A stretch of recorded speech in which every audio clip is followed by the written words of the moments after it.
Okay, great.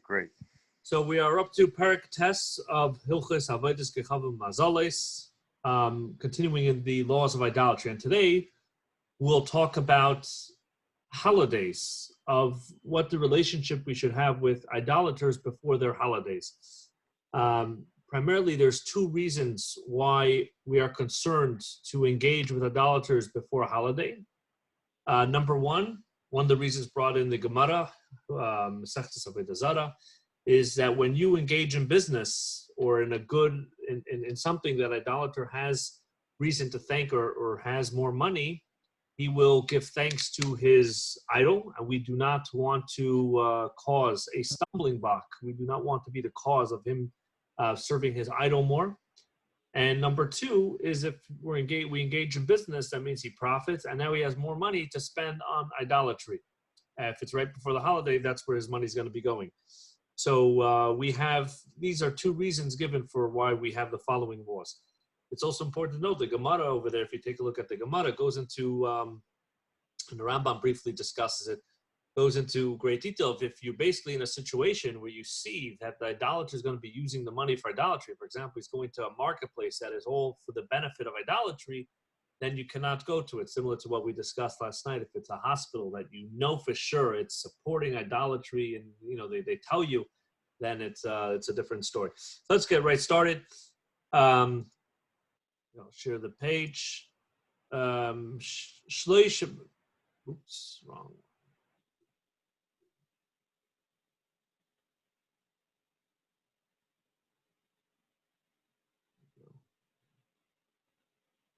There we go.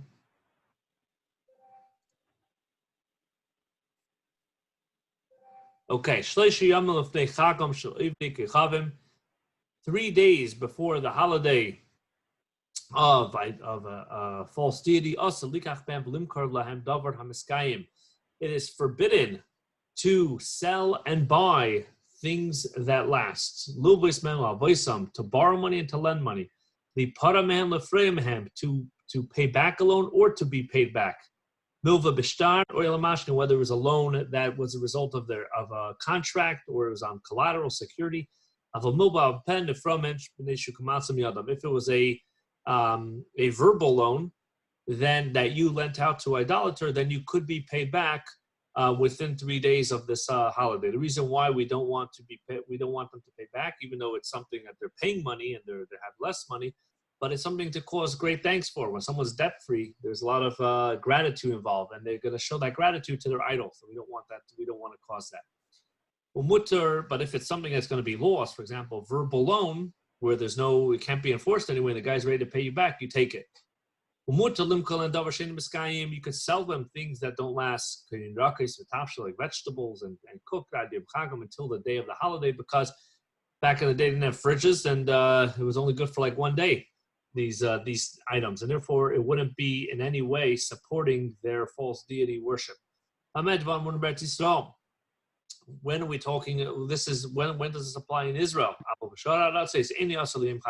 Other lands, only the day of the holiday is forbidden. Now,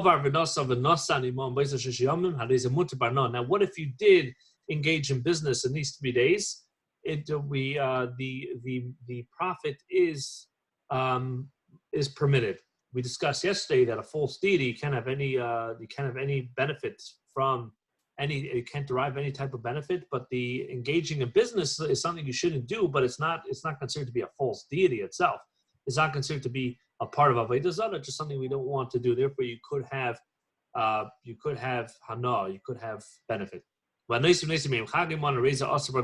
it was that day, the day of the holiday itself, then it is asr ba'ana. It is forbidden to derive any type of benefit. And the Talmud discusses this of why it is forbidden. Either it's rabbinic or some people hold it's even biblical. But we don't want to cause them to serve their idols because of us. It is forbidden to send a present to a Gentile on the day of his holiday, unless he knows that he does not believe in this false deity and doesn't serve it. So to a non-Jew, a Gentile, who sent a gift to a Jew b'yom chagai on the day of his holiday, he shouldn't accept it from his hand. But if he's afraid of animosity, if someone gives you a gift, they say, I can't take it because you're serving idolatry, and we don't believe in that, that could cause animosity, and therefore, if it's going to be, maybe it could be dangerous sometimes, you could accept the gift, don't derive any benefit from it until you know that this is not a idolater, someone who doesn't believe in this idolatry.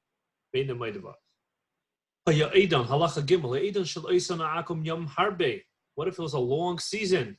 Lahavdil Elef Abdalis, we have holidays that go for 8 days. Pesach, Sukkot. What if their holiday was one that went for a while? They did have holidays that went for quite a few days. The Gemara discusses these holidays. Shlisha, Arboya, Soda Kolis, and Yom Kippur, they are all like one day. And all of them are forbidden. All the days are forbidden to engage in business, including 3 days prior to the start of the holiday. Halacha number Dalet. The Canaanites are idol worshippers, and therefore Sunday would always be their festival, and therefore it is therefore in Israel you cannot engage in any type of business with them Thursday, Friday, and Shabbos, 3 days prior to Sunday. Of course, Sunday. And similarly, any one of their holidays. So every week, 4 days out of the week would be forbidden to engage with them. Now, it's we discussed this briefly. We discussed this last night a little bit, but even today, where we discussed there's different holidays on Sunday. We know it's a day of worship for some people, but today, many people that observe different customs or faith is more out of culturally, not really idolatry. Especially Christianity is not considered to many to be idolatry. So we don't have that issue today. We don't apply this today. The day on which idolaters gather to appoint a king, to crown a king, would be a day that they would also be offering and praising their gods. It becomes a holiday. So their election day or their coronation day becomes a holiday. It's like any other holiday that they have.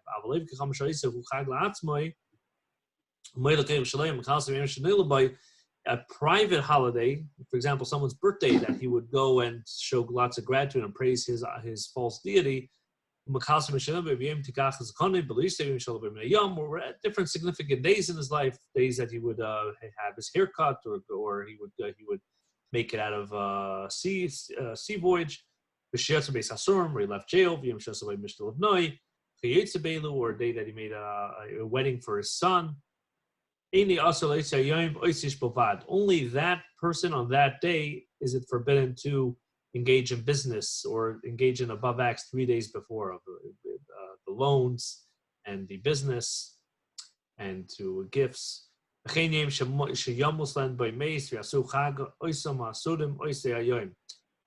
thing with someone who dies, and they would make it like a type of holiday to serve their false deity. Also, it's a personal, private holiday. Therefore, it only applies to that person, to that family, those people on their day. It doesn't apply to the whole city or to the whole region. Any death where they burn vessels and they bring incense, you can know that it's a idolatrous type of funeral. The holiday is only, this day that they appoint as a holiday, that they make a private holiday, is only for those that serve it. But those that eat and drink or keep this holiday because of the tradition or because of respect to the king, but they don't actually believe in idolatry, you could engage in business with them. Again, this is people that just because they're doing the acts, they don't really believe in it. That is fine to engage with them because they are not considered to be idolaters, which is most of society today. At least in America. Things, articles which are distinguished by their use. You cannot sell it to idolaters. Again, if you know it's going to be used for idolatry, you cannot be the one supporting or supplying it. And there's different things in every place. If it's not specifically unique for idolatry, then you can sell it to them.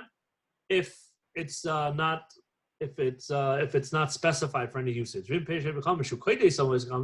If you're selling peaches and the guy says, peaches, this is exactly what we need to serve our false deity, and this is perfect. I'm going to bring it. We're going to bring the offering to the false deity.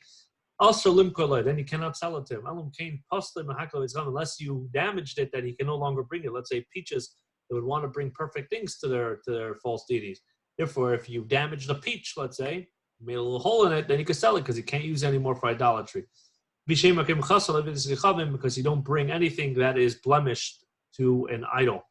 Now, again, if he didn't mention that he wanted to bring it to a false deity, then it would be no problem, even if he's idolater, to sell him a peach, because maybe he just wants to eat the peach, which is totally fine to sell him a peach to eat.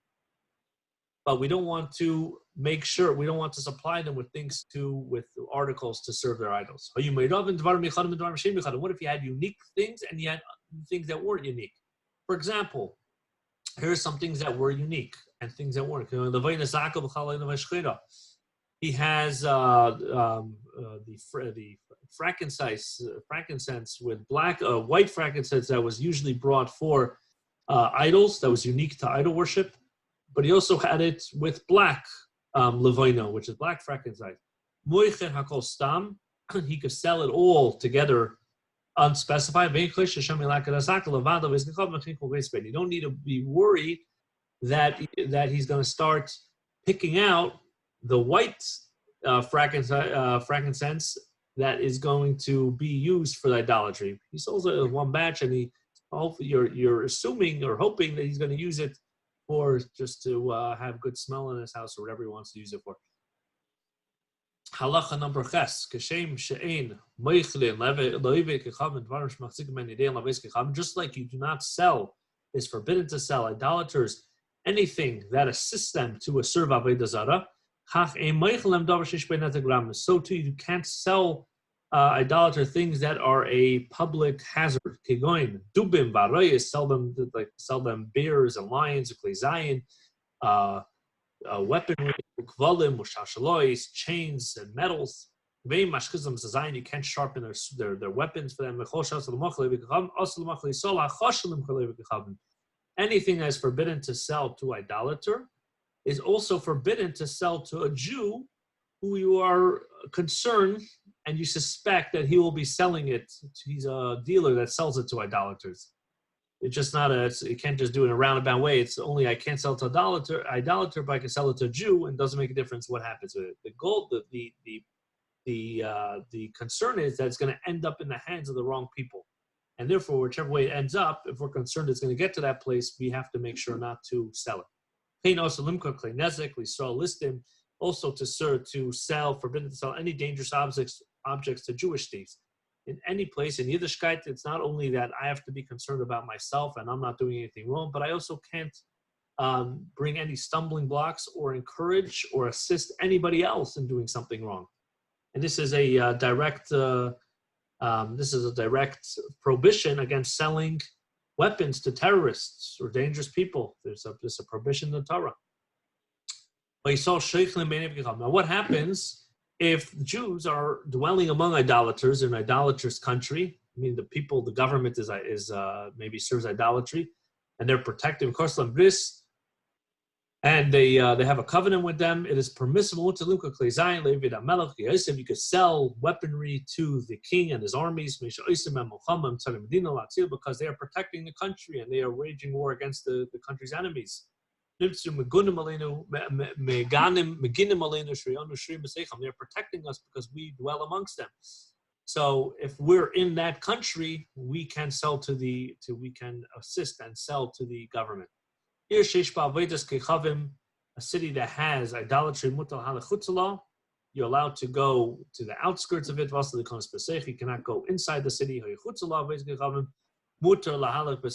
was outside the city, you could go inside the city. They were talking about smaller cities, if it's a big city, and when you go into a city, it's not necessary. It doesn't necessarily pronounce and say that, oh, you're going to serve the idol.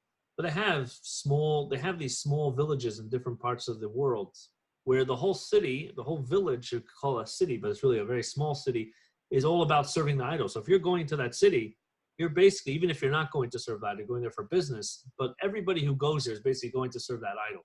And therefore you're being amongst those people. So if you're going to a big city and there's one idol in the city, or there's a few idols, but it's a massive city, then that's not a concern. Someone who's traveling, journeying from one place to another, cannot pass through a city that has idolatry. This is if the path is unique to this place. If there's a different road and he chanced upon it and went in this one, then it is mutter. It is permitted. Because again, he is not specifying, or it's not absolutely that he's going to be a part of this idolatry. It is forbidden to build, even together with an idolater, a dome that houses the idol. But if he did build it, the schar is mutter. It's the wages are permitted. He may construct the palace or courtyard where that dome is located. That's something that is not considered to be that idol itself, or part of the idolatry, or even an accessory. It might not be the best thing you want to engage in, but it's something that definitely the wages are permitted. A city that has idolatry,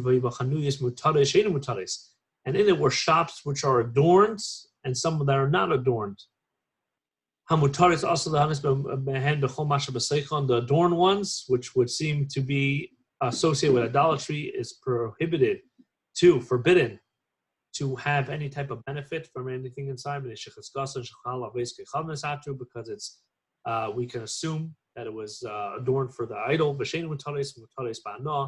The ones that are not adorned are permitted to derive benefit.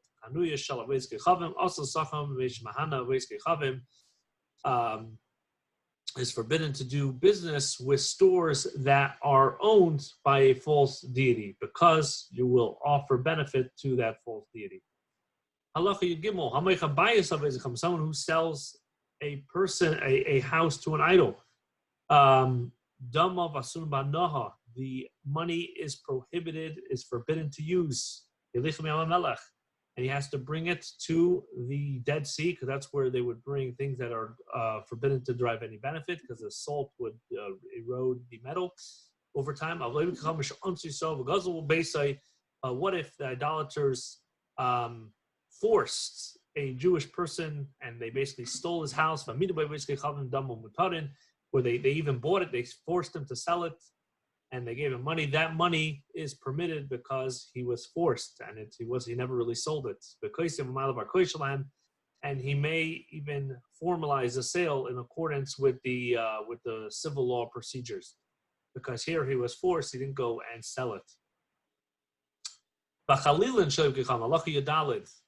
The flutes belonging to idolaters also listed behind. You cannot use it for other funerals. That was a common practice. Would be they would use flutes to kind of mourn and use at the funeral for the hesped. You could go to a pagan commercial fair and buy animals, avodim, ushvaches, servants and maidservants, b'giyuson, while they're still considered to be non-Jewish, and also houses, fields, vineyards, and you could even formalize it with the civil procedures. It is because as if you are saving it from their hands. Any item you take out of that you get out of their hands is less things to do with idolatry. That's if you're buying it privately and there was no taxes on like private sales, kind of like, you go to a garage sale, not everything is taxed because it's not really a business. But if you take it from a business, if it's idolatrous fear, then and it's official businesses, then that business will be paying taxes to the idol, and therefore by you buying something will directly benefit the idol. Therefore, it's forbidden. You'll be giving benefit to the idol of Rav Lakum and Ataga. But if you did end up buying from this business, if it was a animal you bought, you should cut from its knee down. If it was clothes or vessels that you bought, you should let them rot. If it was money or metals, you should bring it to the Dead Sea. If it was if you purchase a servant, you may not help it up from a pit, nor should you push him down. So if he fell in the pit, you shouldn't help him up, but you shouldn't either push him in the pit. You leave it. And but you can't have really any pleasure from anything you bought from it because it's directly money associated with idolatry that was supporting idolatry. Halacha tezvav.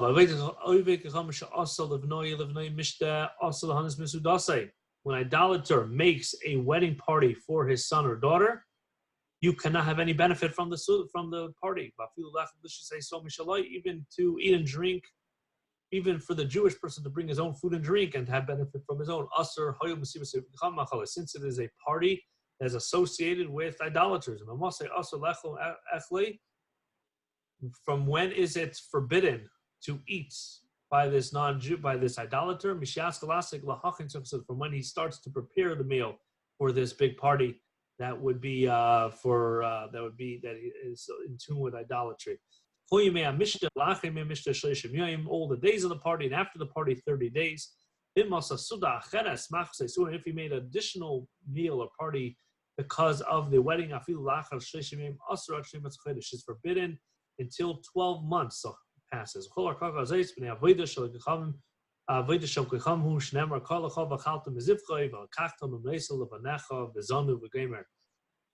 And the stringency is imposed because of idol worship.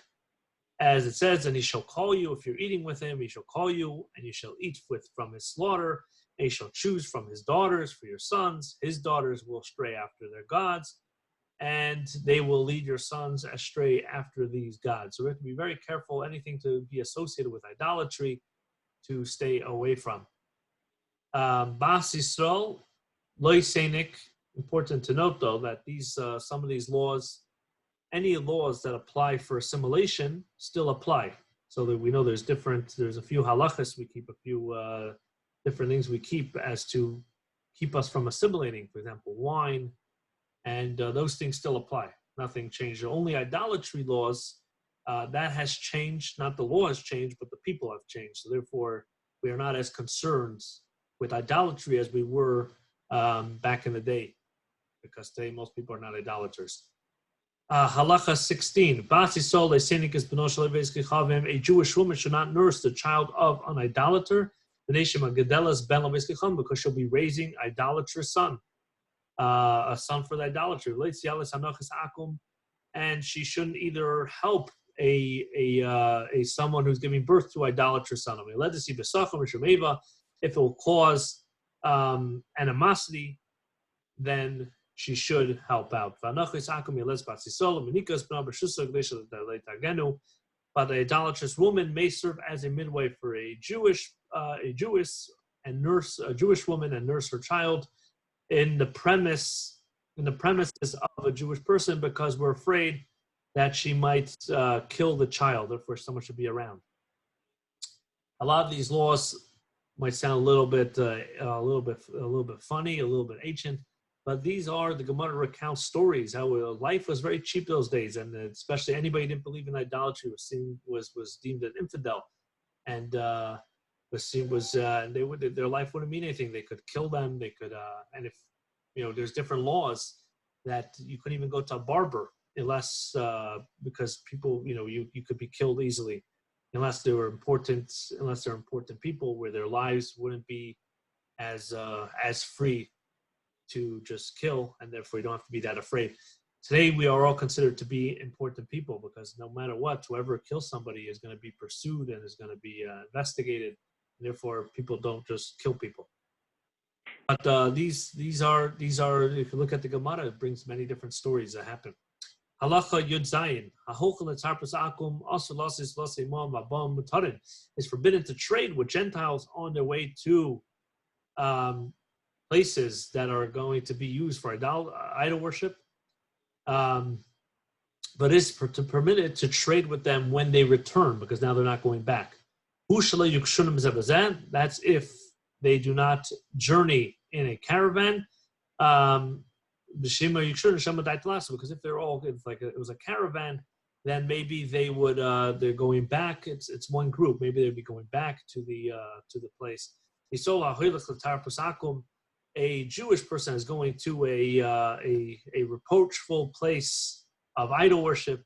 When he's going, he could engage in business with him, because he might do teshuvah, might not actually go there.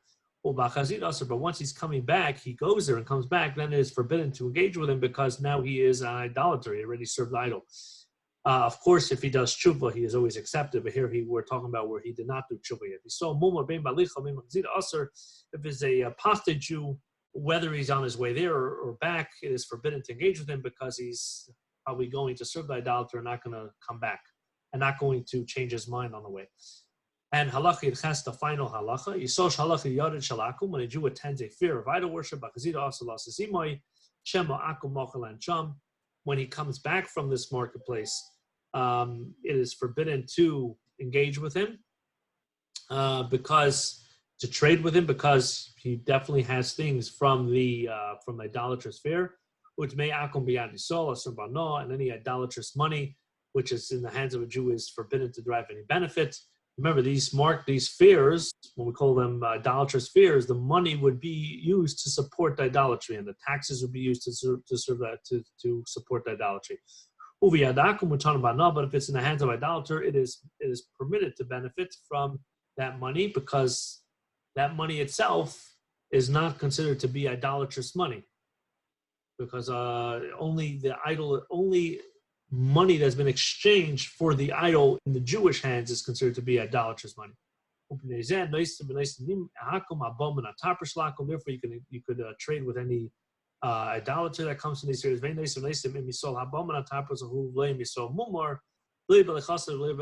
you can't trade with a Jew that comes from these places, because the money he has will be forbidden according to the Torah. But of course, the Torah laws don't apply to a non-Jew, and therefore he does a non-Jew, and therefore the idolater's money is not considered to be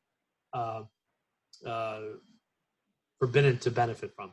This concludes chapter 9, Perek Tes, and we discussed the various different ways of staying away from even supporting, assisting, or causing benefits to idolatry. And because of that, we have certain restrictions on what we do, what we're allowed to do, and the holiday restriction. And that concludes Perek Tes.